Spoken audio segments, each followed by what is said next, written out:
This week's parsha is Parshas Lech Lecha. In Perek Yud Daled, Pasuk Yud Daled, the pasuk says, "Vayishma Avram ki nishba achiv." Avram heard that his brother, meaning his nephew Lot, was taken captive.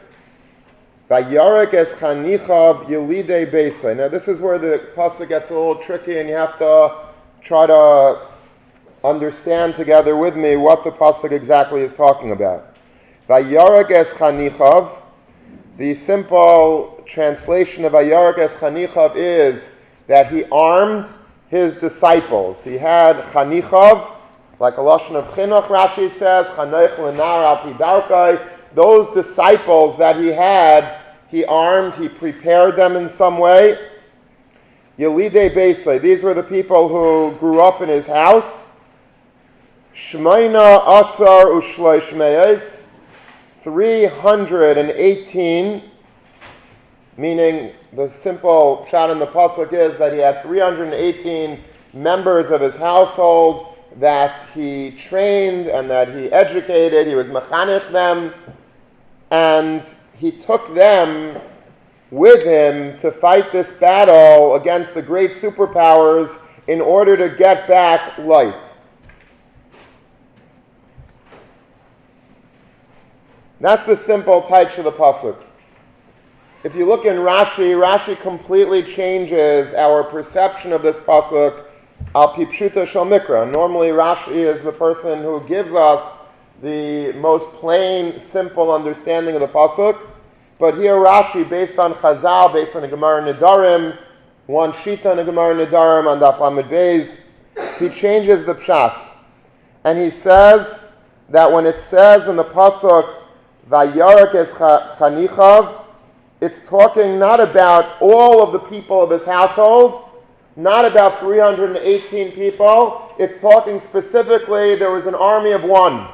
Chanichav, Rashi says, is really a singular, not plural.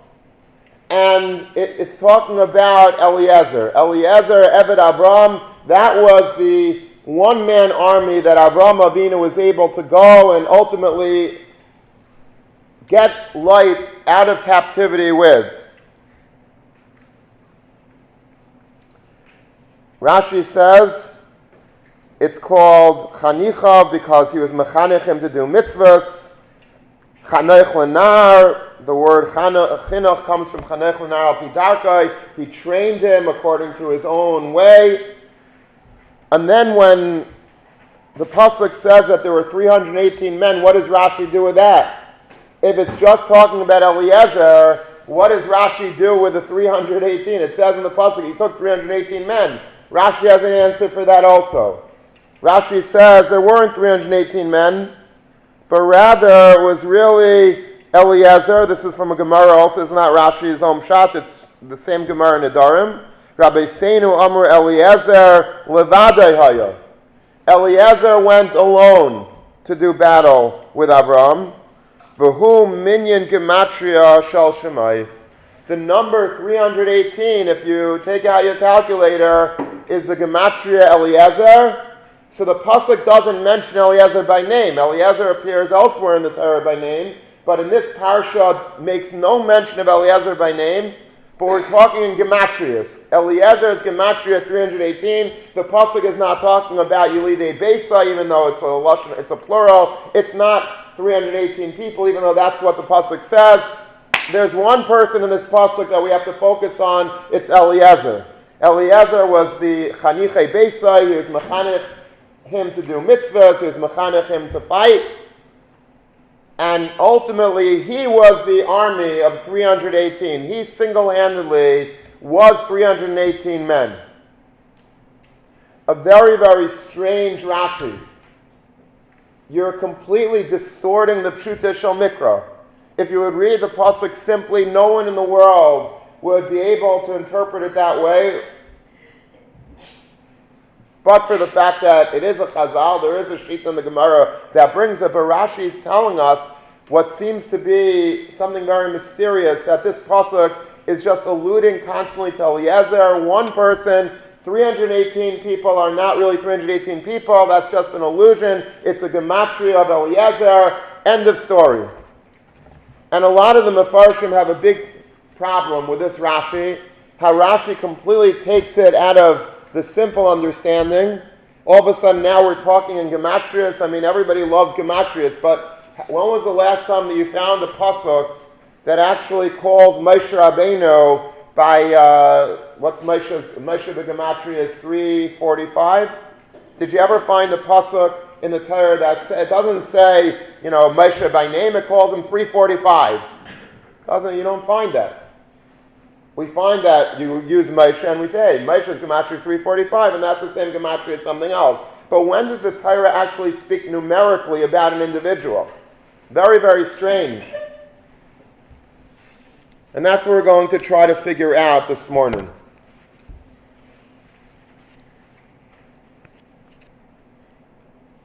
When I was in high school, my father, Alav Shalom, took me on a trip one summer to Germany, to Würzburg, to visit Kivrei Avos. My great-great-grandfather was the Würzburger Rav. He was buried in a city right next to Würzburg, in a city called Hirschberg. We went to other Kvarim, and we went to Dachau, and it was a very serious and meaningful trip. And afterwards, we went to London together. And that was the more enjoyable part of the trip. We stayed in a very nice hotel on a Georgian crescent called the Mankam Hotel. I don't know if that's still the name. I didn't bother looking it up. But it was a very beautiful hotel. I would imagine that it's still there. And it was there probably 200 years before I stayed there. It's probably going to be there another 200 years after I stayed there. Right next to the Mankam Hotel was a shul, which was a very beautiful old shul called the Marble Arch Synagogue. And there was a very chashuva old shul with the Gaboim all wore top hats and tails and very, very elegant. And everything was done as you'd expect, the Brits to do things. Everything was done very, very chashuv. There was a very young Rav that was very articulate, very charismatic. And the shul loved him. And then we went back for Shalosh Shudas, my father and I, and we had a much more intimate encounter with him. He was, right across from us, this Rav, and he got up to speak by Shalosh Shudas as well. And he said the following part. This was Shabbos Parshas Shoftim. He got up to speak and he said that in Volozhin there was a Purim spiel, a Purim skit that the boys put on for Purim, as is the minig in many yeshivas from then on. And I don't know who these Bachrim were. It's not clear. If you look in the Svarim, some people say they're regular Bachrim, some people say they are Maskilim, which unfortunately, there were some maskilim, enlightened people in the Volozhin Yeshiva at one point in its history. I don't know exactly who these Bachrim were. In any event, this was the skit. They somehow were able on the stage to present themselves as being 100,000 people. So let's say they had, 25 guys on stage, and every one of them, represented a few thousand people. And then they reenacted from Parshas Shoftim, that's why he spoke about it that Shabbos, the role of the Kohen who announced before the wars began, before people went to battle. The Kohen would get up and say, Mi ha'ish, who is the man who just got engaged and has not yet got married? He should go back from war and don't, let somebody else fight for you. You don't go to battle. When they said that, when this Kohen said that, so like a third of the stage packed off the stage, like representing a few, 30,000 people, let's say, just ran off the stage. And then he said, and who is the man who built a house or who planted a vineyard and has not yet been able to reap the fruits of his vineyard or enjoy the house? And then another third of the stage runs off the stage, goes AWOL. And then finally, Mi ha'ish hayare v'rach levav. Who is the man who is afraid? And Chazal say, Min ha'aveira shabiyadeh, they were afraid of any aveira, even a small aveira that they might have, and that might jeopardize the entire war effort because of their sins. They should go home, and the rest of the stage packed off. They just left, except for 4 people. Meaning they started with a stage full of people. They all ran away except for 4 people, and they had little placards on them so that we know who they were. One was the Pnei Yeshua, and one was the Gra, and one was the Noid Yehuda, and one was the Shagas Aryeh. And that was the end of the Purim spiel. Now, today that might not be so funny, but apparently then that was quite entertaining. Reb Chaim Brisker, Reb Chaim Soloveitchik was a Rabbi in Volozhin, and he wasn't there. But afterwards, somebody reported to him the spiel and all the nuances, and and how they were all laughing from this Chazal and from this Parsha in the Torah, and how they, simulated what was going on and how it looked, and that there were 4 people that were remaining, these tzaddikim, these ga'ainim. And Reb Chaim Brisker said the following. He said, but they left out the real punchline. If they thought that was funny, you know what the punchline is? That those 4 tzaddikim won the war. Yeah, you think that they all packed out and they left 4 people in Nebuch, the war was over by default. They surrendered. No. They fought and they won. And I remember when he was saying this, everyone's at the edge of their seats. He was such a powerful speaker. Years later, I understood who this man was. It was Rabbi Jonathan Sachs, who later became, the British chief rabbi, and he became very famous, and he still is. But then he was very young and just maybe new to the rabbinate, and it was just an interesting thing afterwards to chop, who he was at the time. This year I saw in the Dasa Kain Mibali Taisis on the pasuk that we're learning together today, this whole vart that was played out in Volozhin on Purim with Reb Chaim Brisker's Haisafa.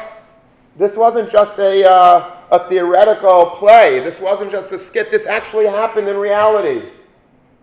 It happened in Perek Yodalit, Pasuk Yodal, the Pasuk of Ayorek as Chanichav.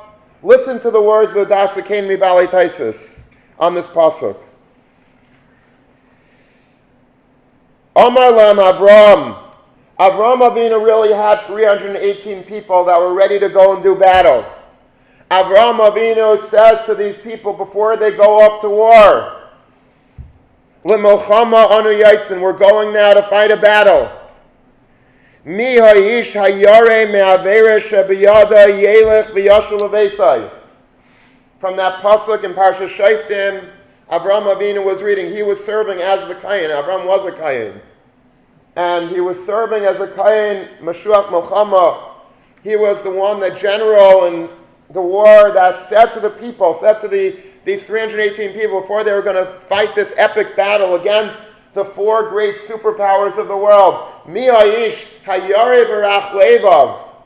Is there anyone amongst you that are afraid to go and fight? Min ha'aveira shebiyadeh, maybe you have some sins. Maybe you're chickening out. Maybe you're cowardly. Is there something that you don't want to go to war for? Kivan sheshama kach. As soon as the people heard that Avram Avinu was giving them sort of an invitation to go home, holchu v'chazur lahem. The entire 318 people, they all ran off. They left. They didn't stay for the battle. Only Eliezer stayed. Eliezer did stay, but all the other Yelidei Beisai, Chanichav, all of them ran away. Eliezer remained. Omer le'akadosh baruch hu la'Avram, Hashem says to Avram, Hinichu oischa kulon. I see everybody abandon you. You're left alone here. Chayecha ani noisein kayach l'Eliezer keneged kulon. I swear, says HaKadosh Baruch Hu, that I will give the power of all 318 soldiers all into Eliezer. Eliezer will be able to get all of the power that they had. Uminyan oiseh shel Eliezer yalu uminyan shin yud ches. And if you do the math, shin yud ches, 318 is the gematria of Eliezer. And this is what the Gemara in Nedarim says. So it's very fascinating that in history, this whole play with Reb Chaim Brisker's Haisafa Mamish happened. It wasn't just a Purim spiel. This happened. Avraham Avinu had 318 men. He was the Kaim Mashiach Muhammad that said, Mi Aish Hayarev Rach Levav, and they all packed out, except Eliezer stayed, and they won the war. They were able to retrieve Lot from captivity, just Avraham and Lot together. They won the war. This is mamish history in the making over here. That would be a spiel many thousands of years later, but it was not really a spiel. This was reality. This is what happened in the Parsha. Amazing. Going back to our pasuk, we can now understand maybe what Rashi is talking about. It started off, the Pshuta Shel Mikra is that there were 318 people. There really were. But in the end of the day, the only one of the Chanichei Beisai, the Elidei Beisai, of all the 318 people, the only one that remained was Eliezer. And when the pasuk says that the 318 people went with Avram to battle, they were supposed to. But they copped out, they left, they were afraid. And Eliezer then got the kayach of 318 people. Gematria of Eliezer is 318, as if to say HaKadosh Baruch Hu is putting all of the kayach of 318 people into Eliezer, and that's what allowed them to win the war.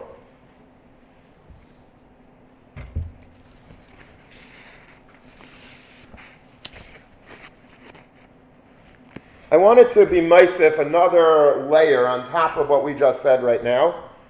And I think we're going to be able to understand something very important in terms of chinuch and motivation as a result. The first part of the pasuk of Vayarak es Chanichav, which I interpreted as being that he armed his disciples, is in fact a machlokes in the Gemara Nedarim on Daf Lamed Beis Amid Aleph. What does this word Vayarek mean? Vayarek es Chanichav, simply put, he armed his disciples, or he armed his disciple, as the way Rashi learns it. What does Vayarek mean? So it's machlokes Rav and Shmuel in the Gemara Nedarim. Rav says, Shahayrikon Batayra. The way some of the Rishonim, like the Rosh, learns it is that he motivated the soldiers, or the soldier, with Torah. He says, you have learned Torah, and you have tremendous schar from Torah. The schus ha-Torah is going to remain with you, and you're going to be able to win the war with that. That's Vayarek. He was mizares them. Vayarek is, he basically filled them with confidence, or filled Eliezer with confidence, that your Torah is going to be able to stand in good stead for you when you go to Milchama. The Schus HaTorah is going to allow you to be Menatzeach b'Milchama. You have schar, and the schar will be great. The schar of Torah will be great. Shmuel says a different pshat. He says, Vayarek es Chanichav means Shahirikan B'Zahav, which means that he basically promised them a lot of money. He promised them money. Again, the Rush says, he opened up for them his treasure houses, that they should go willingly, a mercenary army. He paid them in order to go do battle. I wanted to say that Rav and Shmuel are not really arguing, because both are true. Vayarik es chanichav. When it comes to chinuch, as Rashi in this pasuk says, chanichav means chinuch. Chanoich lenar pidarka is the pasuk that Rashi brings, the famous pasuk from Mishlei. Shlomo Melech teaches us a very important insight when it comes to chinuch. And that is that you can't use cookie cutter chinuch. Chinuch has to be individually tailored to the Talmud. If a Rebbe thinks that he's going to be able to have a one-size-fits-all approach to chinuch and every Talmud is the same intellect, has the same interest, has the same experiences, has the same background, is motivated in the same way, then he should not be in chinuch because he doesn't know what he's doing. Every Talmud has to be understood and has to have a custom-tailored approach in order to make him be the greatest that he could be. That's chinuch in the perfect form. Vayarg es chanichav means that Avraham Avinu understood this. And he understood that people are different. Some people are motivated with Torah. Just as chus ha-Torah is enough. The fact that you understand how important it is to learn, how important it is to be a Talmid Chacham, how important it is to do mitzvahs, how important it is to the Rabbi Shalom, to the world, whatever it is, altruistically, that's enough for some people to be able to go to the Beis Medrash, sit and learn, go to the hospital, do good, do mitzvahs, go to davening every morning. They understand they don't need any prizes. They don't need any carrot more than the fact that there's a schus ha-Torah involved, that if you do something good, you will be rewarded handsomely in Shamayim, in this world. Things will be good for you. That's, for many people, enough motivation to get them going. But that's not for everybody. You have to know the Talmud. Very often, many people, it's not enough. Unless I have some real, tangible benefit for doing something, it's very hard for me to be motivated to do it. Let's take this yeshiva, for example. It's a great thing. We have all types of incentive programs. If you get up before davening, you get a Safra gift card. You learn after davening, a Safra gift card. You learn Yechazer, you take Bechinas on Bekias, Safra gift card. You learn Motzei Shabbos, pizza and a Safra gift card. A Safra must be doing amazing, by the way. But why do they do this? You know, they do this in the Mir Yeshiva also, in Yerushalayim. Rabbi Nassim C. Finkel was very into this. Maybe that's where Rabbi Shmulevitz gets it from. Rabbi Nassim C. Finkel was he used to spend literally probably millions of dollars a year on motivating you. Learn 12 hours a day, you get money. You learn Bein Azmanim, you get money. You do this, you get money. Constantly, you do Chaburas, you come in with a good shtickle Torah. Motivating people with money. There's nothing wrong with that. That's chinuch. Chinuch means I need it. I guess I would do it without it, but it really is a nice motivator knowing that I'm getting something, matan schar b'tzida. I'm getting real, tangible. That's chinuch. That's chinuch.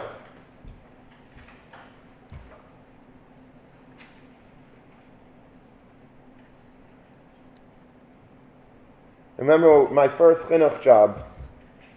Before I came here, I was a 12th grade Rabbi in a very good yeshiva in Brooklyn. And the principal, the menal of the yeshiva, who was an old man then, this is going back 17 years ago, he was nifter this year. He was a very famous, legendary mechanech. He lived before the war. He was very close to Matel Pagramansky during the war, the big Gaon from Telz. And he was a wonderful person. He hired me. And one day he calls me into his office and he says, Rabbi Bamberger, the 7th grade Rabbi in the elementary school, he had an eye surgery. He had to take off for a week. Would you mind substituting for that shiur as well? So I was able to fit it into the schedule, but it wasn't passed for me. I was already a 12th grade Rabbi. To go down and do 7th grade was not so interesting.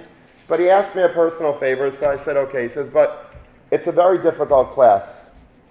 He says, you're probably going to be, the way Bachrim in general deal with Rabbeim, but a substitute Rebbe, forget it. I remember when I was a kid, substitute Rabbeim were like like every time, I remember as Chatani Mazkayim, one substitute Rabbi, every time he turned around, like we would throw like garbage cans across the room, and people were screaming. It was like a zoo.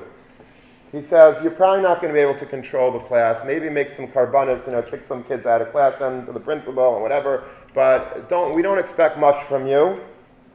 But try your best. Do whatever you can, and good luck to you. So, all right, so I took it as a challenge. And the first mistake I made was there was like as soon as you smile, as soon as they see that you're human, that you have a pulse, you lose the class. They right away like jump all over you. They become like, they smell blood and they go for the kill. As soon as they think you have to come in like really like a stormtrooper, like coming in like, no shtick, no just sit down. Anyway, so I said, listen guys, I'm here for a week and then I'm gone. Let's make a deal. I will be reading the Gemara. I think they were learning Makkos. Be reading the Gemara. It's just a week. I'm going to be reading Gemara, Rashi, and some Taisasin. And occasionally I'm going to skip a word. Instead of saying Tanu Rabbanan, I'll say just Tanu, skip the word Rabbanan, and go weiter. If anyone catches the words that I skip, and they raise their hand nice, and they say, Rabbi, I think you just skipped Rabbanan, $5 for you. Now, $5 back in those days was a lot of money. There was a horse and buggy waiting for me outside, and I brought money from the bank, and $5 is a lot of money. So these boys, who were like known as the terrorists of the yeshiva, and no Rebbe was ever able to get them, they were sitting mamish like stiplers. I had 27 stiplers in my class. They were sitting like this, mamish, every single word was like gold. And I remember this manal passed by. He was expecting he was going like this. He was expecting flak to be flying out of the room. And he passed by, he couldn't believe it. It looked like Panovich in my room. I didn't skip that many words, by the way. But I did keep them under control. And just as parenthetically, at the end of the week, he was so impressed with me, he says, he wanted me to be like principal of the whole school. I'm not joking. So, next year, we're looking for a new manal. I had no experience. I was mamish like a 25-year-old, I had nothing. He says, you control that class so well, we want to make you principal of the whole school. He was like the manal of the whole institution. He wanted to make me principal of the whole elementary school. Rabbi Siegel says, I have to be honest with you. I used to live right next door to the yeshiva. I said, every day after I left this 7th grade classroom, I came home and I had a big glass of schnapps because my nerves were so tattered and torn from teaching elementary school. I don't think I could do this for the whole elementary. I can't do it.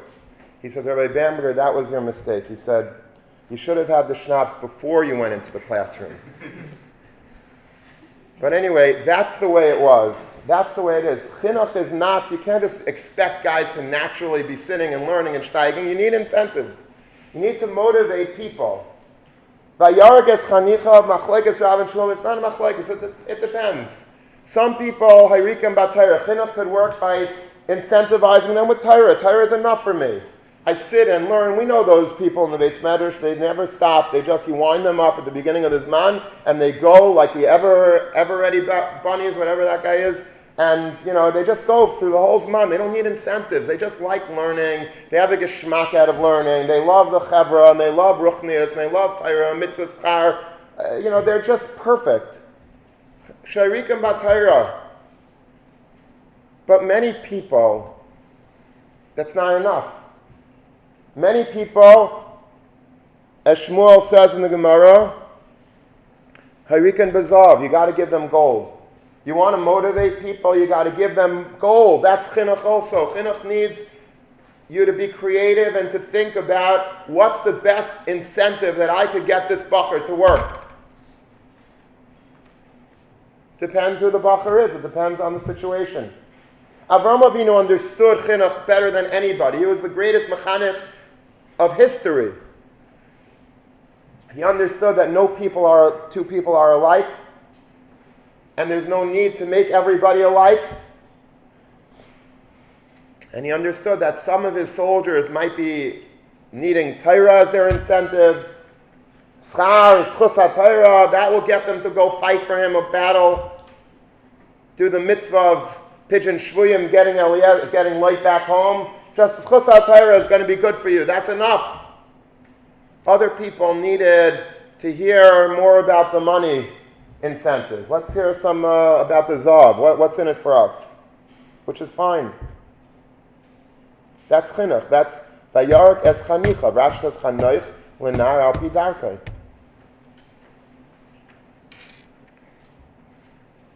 Now,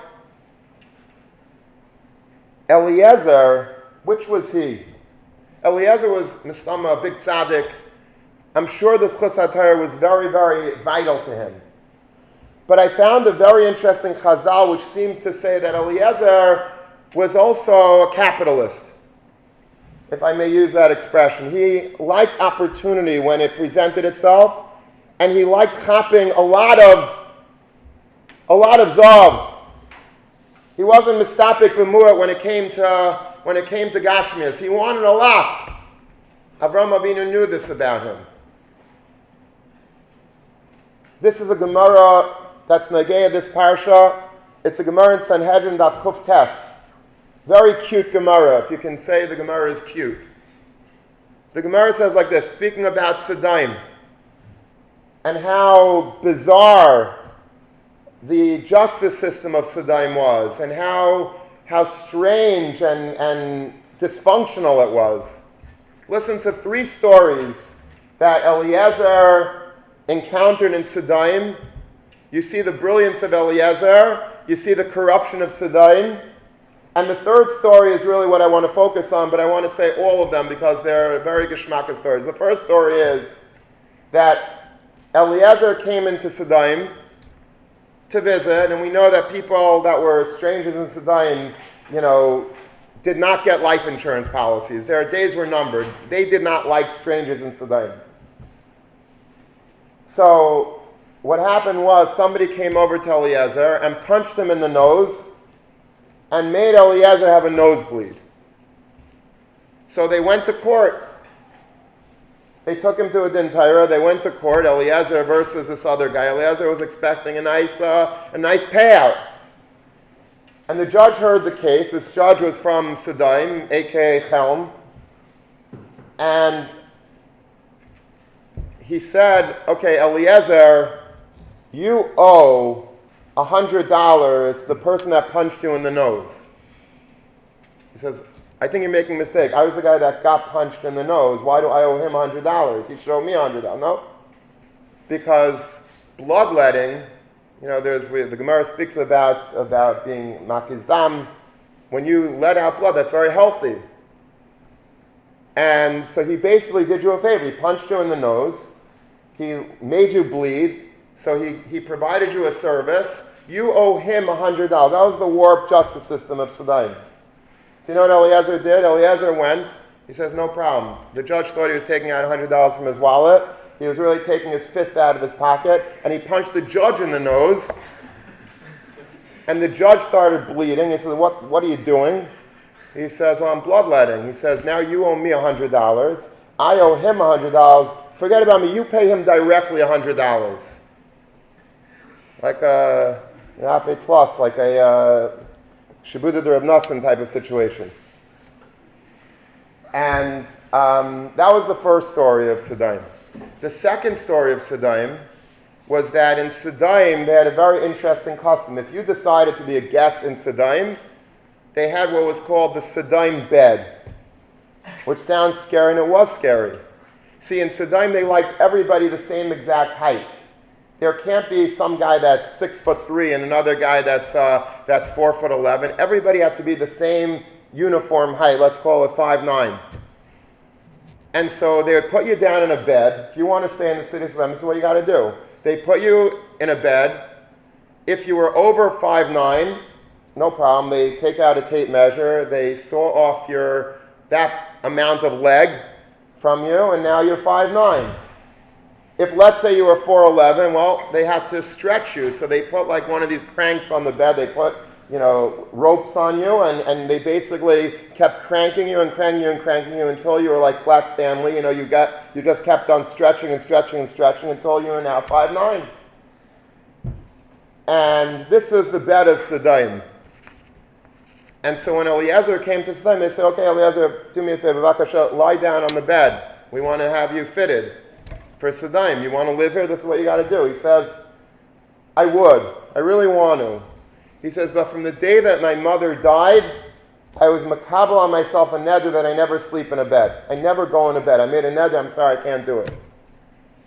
So that was the second thing. By the way, just parenthetically about that part of the Gemara, Rav Hutner used to say that there are a lot of yeshivas in the world that have one of these proverbial Sedaim beds, meaning that everybody's got to look the same, everybody has to have the same exact uniform, the same hat, the same shirt, the same jacket, the same tzitzis hat, the same talis bag. They have to go to the same yeshiva, the same camp, the same hashkafa, the same hadracha, the same mussar, the same this, the same everything is the same. He says, I don't want my yeshiva to be that. He says, I want individuals in my yeshiva. I don't want to make this cookie cutter like we spoke about before. Every person is the same. No two people are alike. Some people should wear hats. Some people maybe should not wear hats. Some people should wear colored shirts. Some people, this is not Rav Hutner talking, this is me ad-libbing. But every person is different.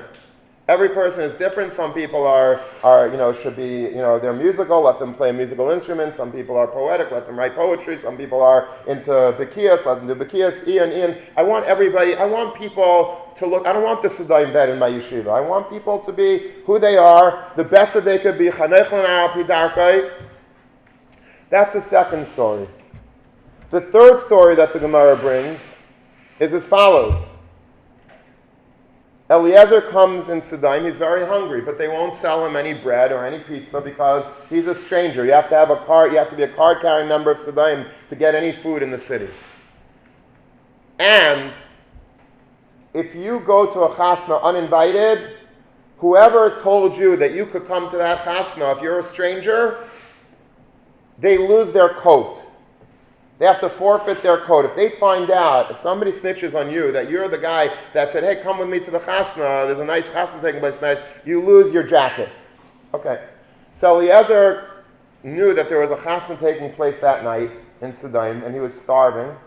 He smelled good food. So he comes into the hall, and he knew this rule. So there was like a long dais, and he was sitting at the first table on the dais. And they asked him, the person sitting next to him said, hey, I don't recognize you. Are you a local here? He says, no, I'm from out of town. Well, who invited you to come to the wedding? He says, well, you did. And the guy got so scared that he was going to have to lose his coat, he ran out. He left. He packed out. He didn't want anyone to chop his coat. And then Eliezer slides over a little further on the bench, and the next guy says, hey, you don't look familiar. Who invited you here? You did.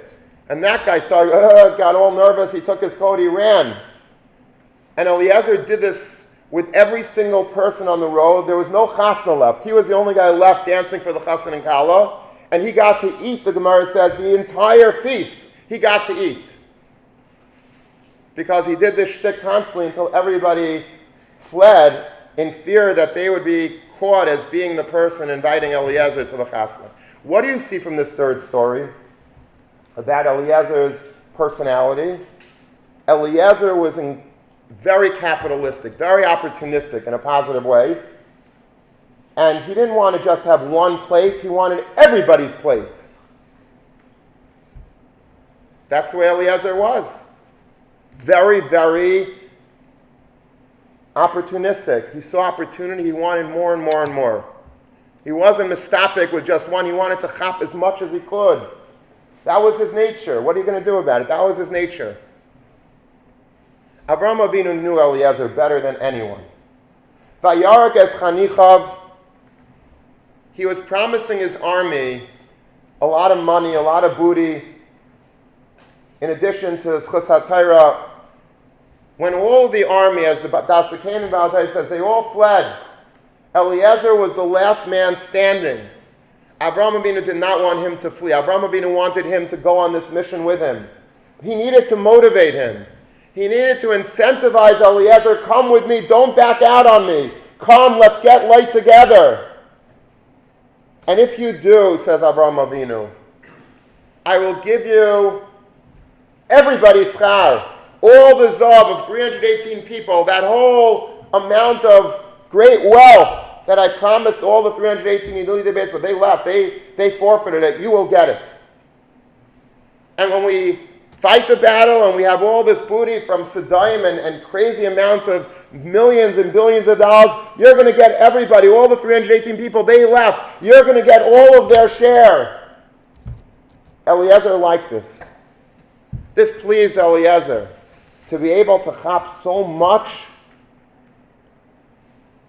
And he came along with Avraham Avinu. Shayrikan bezav. I think that's why perhaps the pasuk speaks about Eliezer in a gematria. It was a mathematical calculation, pure and simple for Eliezer. Eliezer made the calculation in his mind 318 times a million. That's 318. That's like almost like the Powerball. It's amazing. $318 million plus all the money from the booty, from the loot that we take afterwards. It's going to be a wealthy man. That's good. I like that. Avraham Avinu motivated Eliezer with what appealed to him. At the end of this war, by the way, Melech Sodom says to Avraham Avinu, take everything, just give me the lives that you brought back, and the Baruchush Kaflach, you keep all the money, millions, billions of dollars, that the spoils of war. Avraham Avinu says, no. Now, I'm not taking a string or a shoe strap. Chazal say that's what, and that's chus. We have the mitzvah of tzitzis, and we have the mitzvah of Ritzuah Shel Tefillin. Avraham said, I don't want anyone to say that you got wealthy because of Melech Sodom. I don't want anyone to ever say that. But, Biladai, Rak es hana'arim asher iti heim yikchu chalkom. The lads that were with me, meaning Eliezer, who fought this war, him I can't be firm on his cheshbon. Chavetz Chaim says, you see from here, by the way, that you can have your own frumkites, but don't be machmer on other people. Meaning, you want to be machmer, you want to have chol yourself, fine. Do it yourself, but don't be machmer for the world. You have a chumras are good, but don't impose your chumras on other people. Avraham Avinu could have said, Eliezer, you're also not getting anything from El Sodom. No. I have my own frumkeit. I have my chumrah. I don't want anyone saying that I made Avraham Avinu, anyone saying that you made Avraham Avinu wealthy. But Eliezer, he deserves what he gets. I promised him that he would get the spoils of war, and I want you to give him all the spoils, all the 318 people's spoils of war. He gets everything. He gets everything. Hayrikan bezav.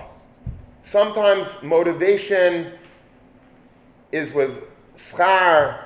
Sometimes it's with zav. But you have to know who you are, what incentivizes you, and use it.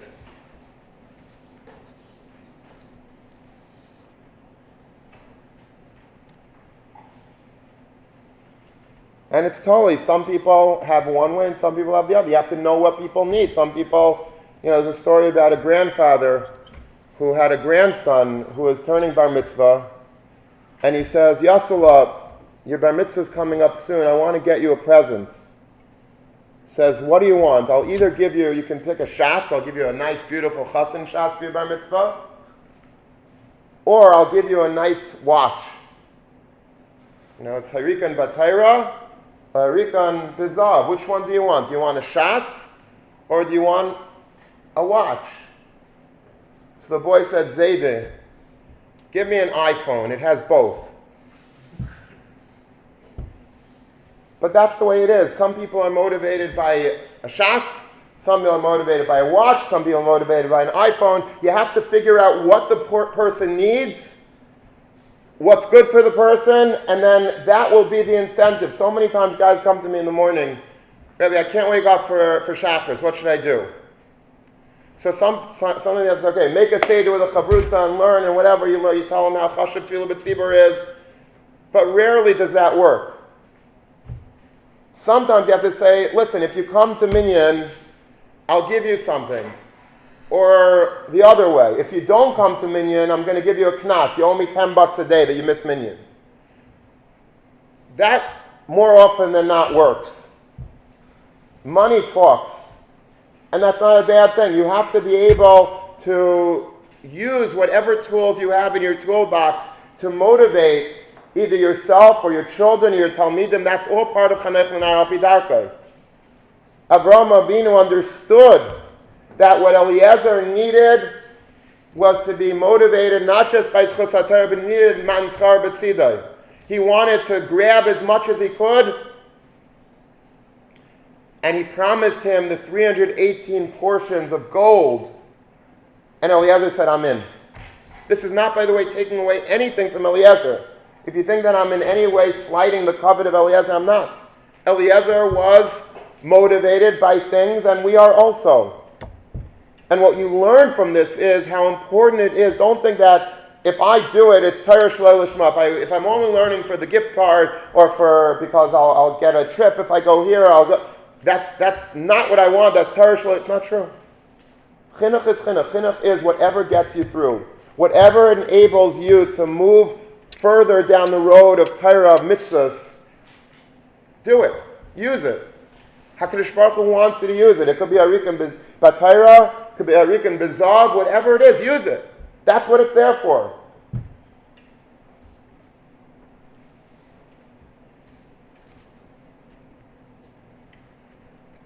Eliezer wanted everything.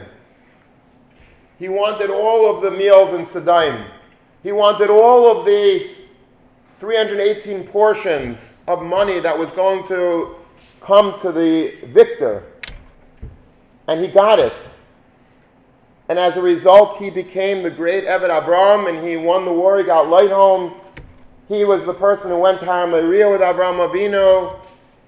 He was the person who was the shadchan for Yitzchak. Eliezer was great.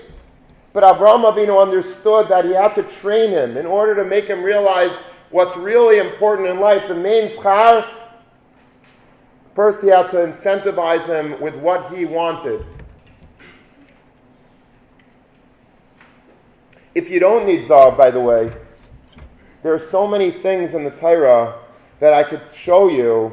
If you're like greedy in a Torah way, if you want schar, you don't want gold as much as you want the Schus HaTorah, I'll teach you today a few tricks to motivate yourself in that department. There's an amazing Yerushalmi.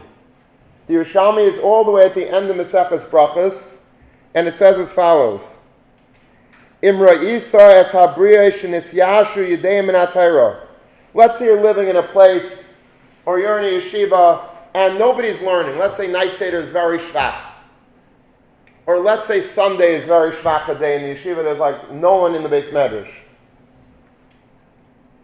So, the Gemara says, Amoid vis chazek ba. Don't just go with the flow and say, okay, no one's in the Beis Medrash, so I don't have to be here either. This is extra credit, I'm not into extra credit. Amoid vis chazek ba. Strengthen yourself. Sit in the Beis Medrash and learn.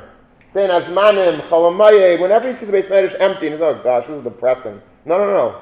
Go into the Beis Medrash, open up a sefer, sit and learn. Vata mekabel schar kulam. If there was a packed Beis Medrash, do you realize how much schar there would be going on in the Beis Medrash?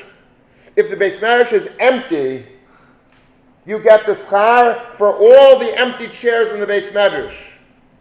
If you're opportunistic, if you are a capitalist, you would only be in the Beis Medrash on Fridays and Motzei Shabbos and Chol Hamoed, because you'd be chopping so much schar. Like Eliezer wanted the 318 schar, he wanted to be noitel schar kulam. Avraham Avinu taught him that. We have to teach ourselves. You want to be noitel schar kulam, come to a Beis Medrash when it's shvach, you'll be noitel schar kulam. I'll never forget when I was learning Maseches Brachos in Yeshivas Kol Torah. Yeshivas Kol Torah is in Eretz Yisrael, in Yerushalayim, Rav Shlomo Zalman's yeshiva, packed, huge Beis Medrash, maybe twice, 3 times the size of this Beis Medrash, packed with Mitsuyanim. And I was learning with the Chavrusa late at night, Brachas, Bekiyas, and we came to a Gemara that says as follows, that you should always be from the first 10 people by davening in the minyan, make the minyan, as they say, and if you make the minyan, as many people come after the minyan is made, but we don't need them because they're just extra bodies. The main minyan is from the 10, the Asar Rishonim. You are noitel schar kulam. You will be noitel schar keneged kulam. Amazing. We said to ourselves, wait a minute. If we get here early enough in the morning, that means that we'll be able to get schar equal to the hundreds of chashuvim that come and daven here. And we made up our minds we're going to come bright and early to davening every morning. To be noitel schar kulam, you know what that means? It means that like the odometer is like spinning out of control at one point.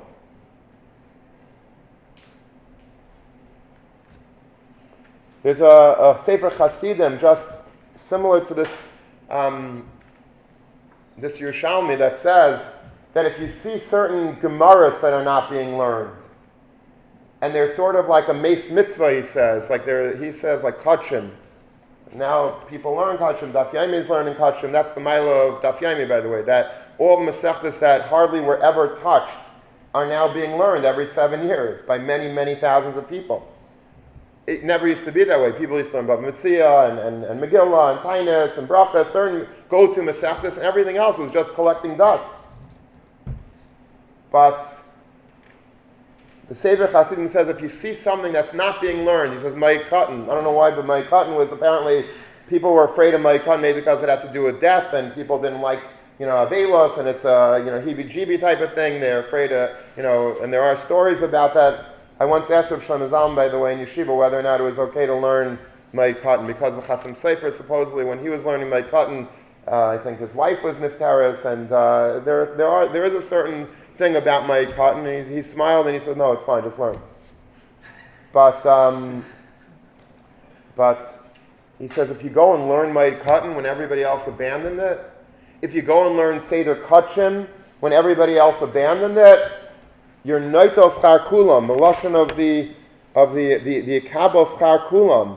He says, ki mitzvah shein la dairesh, hari kemes mitzvah lachein dairesh. It's like a meis mitzvah. Meis mitzvah is a guy that drops dead on the street in the middle of nowhere, and nobody's there to bury him, to take care of him. And you go, it's your mitzvah to take care of it and make sure that it's properly buried, and you get tremendous schar for a meis mitzvah. If you're going, there are gemaras about going to Shech the Karm Pesach, or meis by meis, and you have to go and bury a dead body. It's a tremendous chus. He says there are meis mitzvah gemaras that nobody's touching, nobody's learning. You go and learn it. You revive that gemara, and you make it popular. You're noitel b'kabel schar kulam. No one in the world is learning, let's say, Tyrus or Zerayim, and you start making a Seder in Tyrus and Zerayim, you're Eliezer. You're Noitel Schar Kulam. You're Noitel 318 Chalakim of Torah, but it's not 318, it's 318 million Chalakim of Torah. You don't understand how capitalistic you could be in learning in the Beis Medrash. I'll give you another great example if you want to be greedy in Torah. If you want to chaperayim as much schar as you can, if that gets you going, and it should. Rabbi Lapian brings in a sefer that he heard from the Chavetz Chaim the following cheshbon. We know that Talmud Torah is keneged kulam. What does that mean? It means that the mitzvah of Talmud Torah is very chashuv. It's more chashuv than all 613 mitzvahs combined. Now, how do you define the mitzvah of Talmud Torah? How does that get calculated? When the Rabbi Shalom is keeping score of us getting a mitzvah of Talmud Torah, how does that work? Is it by the letter? Is it by the word? Is it by the hour? Is it by the minute? Is it by the mesechta? Is it by the daf? How does HaKadosh Baruch Hu calculate? What's making the odometer of the schar of Talmud Torah spin? Zok the Chavetz Chaim, b'shem the Gra. There's a Gra in the Pirush Mishnayos that says that Talmud Torah, the mitzvah of Talmud Torah is per word. Which means if you're sitting and learning for a minute and the Chavetz Chaim makes a cheshbon elsewhere about how many words you could say a minute, but he says, let's say you could say for argument's sake 60 words in a minute. You get 60 chalokim of the turbocharged mitzvah of Talmud Torah. And every word of Torah that you're learning for that minute, all 60 words, each of them are how many mitzvahs? Talmud Torah is Keneged Kulam, 613 mitzvahs times 60. I don't have a calculator here, but it's a lot. It's a lot, right? Now, let's say you're learning Torah on Shabbos. Now, Shabbos is also one of those rare mitzvahs that are shkula Keneged Kulam. Whatever you do on Shabbos is shakol Keneged 613 mitzvahs. So this is the Chavetz Chaim's cheshbon. If a person learns on Shabbos Torah, during the week I get per word 613 mitzvahs. On Shabbos I get 613 times 613. Because every mitzvah on Shabbos is shkula Keneged Kulam. So I don't know the math, but what's 600 times 600 is like 360,000? Something like that? Roughly, let's say 400,000 mitzvahs per word on Shabbos. Per word. Not per hour, per word. You will learn an hour, a minute, 60 times 400,000. I don't know, millions, okay? You learn an hour on Shabbos, it's that times 60. The math gets crazy at one point. But you could literally, if you're a masmid on Shabbos, you're literally getting a billion mitzvahs maybe? A billion mitzvahs. Nitzchias. Now we go back to our room after the meal and we read a newspaper, a magazine, we go to sleep, we schmooze. It's really a ludicrous thing to do. I mean, we all do it. I'm not saying that I'm better than that, but if we would be able to be understanding of what's going on, we would just basically just do nothing on Shabbos other than stay up all night and learn. I remember Moshe Chworsky, Hashem Yinkom Dama, from Teres Moshe that was killed in Har Nof, in that terrible tragedy. He never slept on Shabbos. It was known. He never slept. He stayed up the whole. He probably never slept during the week either. But he never went into his bed on Shabbos. The entire night he said, I can't. He says, not because of this cheshbon per se, but he says, how could I sleep on Shabbos? Every minute of Shabbos is so chashuv. Why would I want to sleep on Shabbos? Sleep on Shabbos, it's like an oxymoron. Sleep on Shabbos. Now, obviously there isn't any Shina b'Shabbos. Einig Shabbos is important. You should sleep and it's good for you. But if you're Eliezer, Harika and Batera, you want to incentivize yourself, there's no greater incentive than this Chavetz Chaim. If you're a thinking man, use whatever motivation you need to really turbocharge, incentivize yourself. Coming to davening, come to Nasar Rishonim. You'll get the schar kulam. You learn when no one else is learning. Don't get depressed. Chaparain, understand that. You're picking up diamonds in a diamond mine. Nobody knows about it. You're chapping mitzvahs that are indescribably valuable. And if you need money, so figure out a money incentive for yourself. Whatever it takes to get you through and to be matzliach in learning, do it. Whatever you need to be able to get you to davening in the morning, use it. To do chesed, whatever it is, if it's altruistic reasons, great, you're amazing. And if it's money reasons, that's also great, but use it. There's nothing wrong with being harikam bezav or harikam batayr, whatever it is. Chanech, you know yourself and use it. Know your children and use it. I want to leave you off with a vart from Rav Shlomo Zalman that I heard from him in Shiur once. And the pasuk says, "Ayed kesef lo yispa kesef." The pasuk in Kayalas. If you love kesef, simply put, if you love money, lo yispa kesef, you never have enough money. And we see that. Everybody's like buying the Powerball, and you don't have to buy it. I bought it. I'm going to win anyway. But it's $970 million. And everybody's thinking, what would I do with that money if I got it? And there are people in the world that actually have $970 million times manyfold. And you wonder, what are they doing with their money? What do they need it for? There's a guy that died this week, a partner of Bill Gates from Microsoft, Paul Allen. He died with $26 billion. He owned the Portland Trailblazers, and he owned the Seattle Seahawks, and he owned a crazy amount of nechassim he had. Crazy. He died. He has no yarshim. He never got married, never had children. I was just reading an article. They don't know exactly what's going to be. He invested in a lot of technology that needed him. He was their sugar daddy. He was in space travel and other scientific endeavors. He was it. And they don't know exactly if the foundation that was set up is going to continue this or not continue it. A lot of people are in limbo about what's going to be with certain major projects in the world of technology today. But $26 billion is a lot of money. Why didn't he stop at, you could probably live comfortably with a couple of $1 million. He needed $26 billion. But the pasuk says in Koheles, "Ayev kesel yispakas." We don't understand this, but if a person really loves money, he never gets enough. And never, what's his name? Jeff Bezos is not going to say, I made $150 billion. Ad kam b'Shabbos hagadol, it's fine, it's enough. I'm just going to hang on my head. I'm going to retire. Sell my stock and l'chaim l'shalom. It's not going to happen. He wants more and more and more. He wants to be a trillionaire, and he probably will be. So Shlomo Melech says, "Ayev kesef v'yispak kesef." You love money, you never have enough. You have an insatiable appetite for money. Greed is good. Greed gets you. It just feeds on itself. You just want more and more and more. They don't want to stop. So you look in Rashi and you think Rashi is going to bring down Jeff Bezos, and Rashi says, "Ayev mitzvos lo yispa mitzvos." If you love mitzvahs, you never get enough of mitzvahs. Now, that's a very firm Rashi. And Rashi is, again, taking the mikra midei pshutai.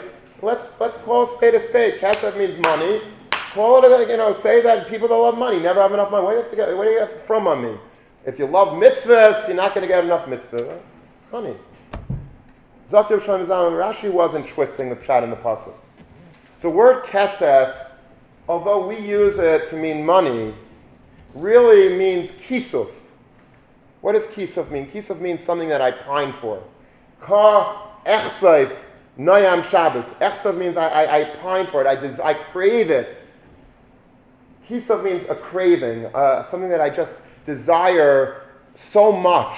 That's kisuf. That's like gaguim. It's like you have your neshama is breaking out of your body for something. That's what kisuf means. He says people unfortunately use their kisufim, this that HaKadosh Baruch Hu gave them, this desire to be capitalistic, to be greedy, to be pining for more and more and more. They use it for money. It's easy.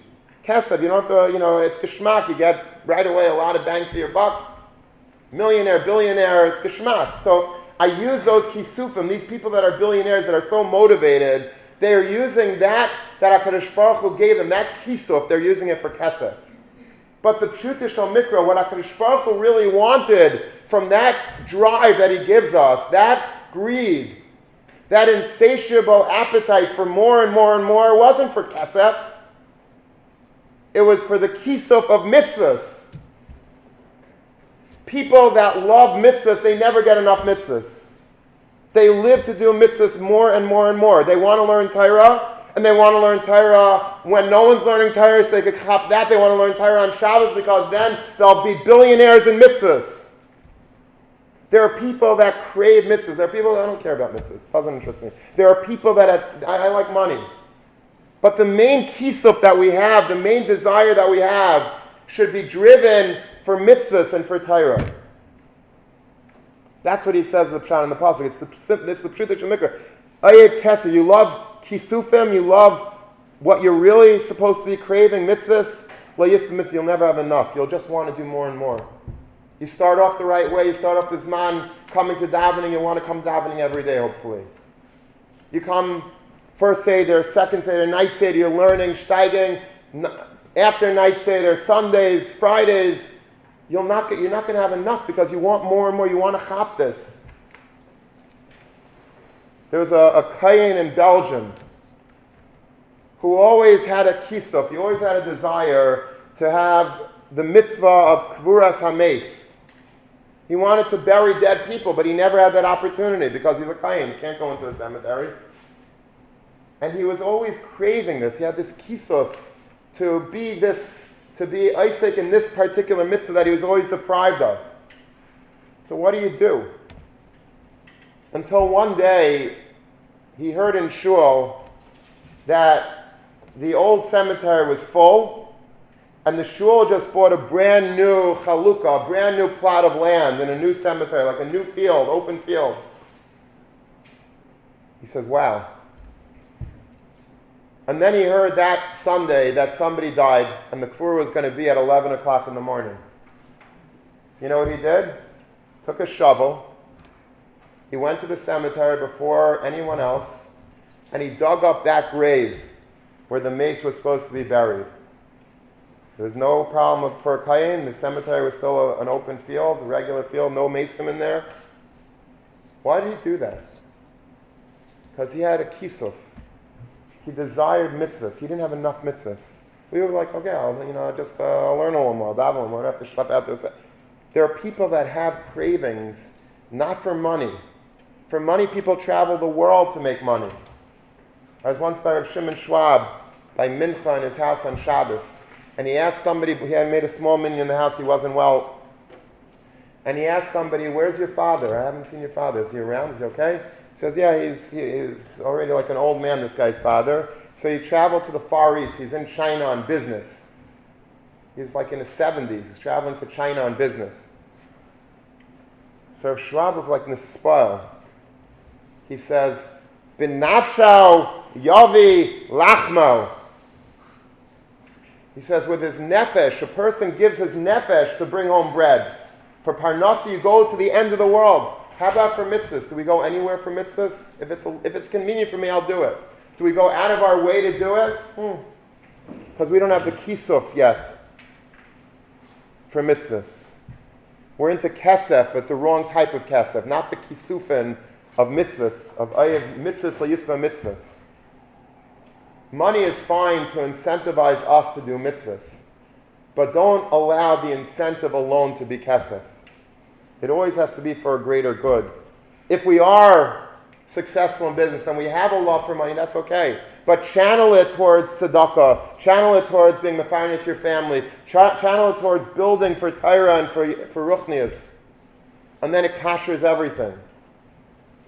This is the lesson I think that we learn from this week's Parsha. Avram Avinu Vayarek es Chanicha, the greatest chinuch, is incentivizing ourselves and others in whichever way possible to maximize our productivity in Torah and mitzvahs. Yes, Hashem, we should use these words and charge our life. Understand that life is limited. We have a set number of days, a set number of hours, a set number of minutes, a set number of words. And let's chaperein every single moment that we have, lasid lavai, all that we could have possibly attained in this life that HaKadosh Baruch Hu has given us. Have a good Shabbos.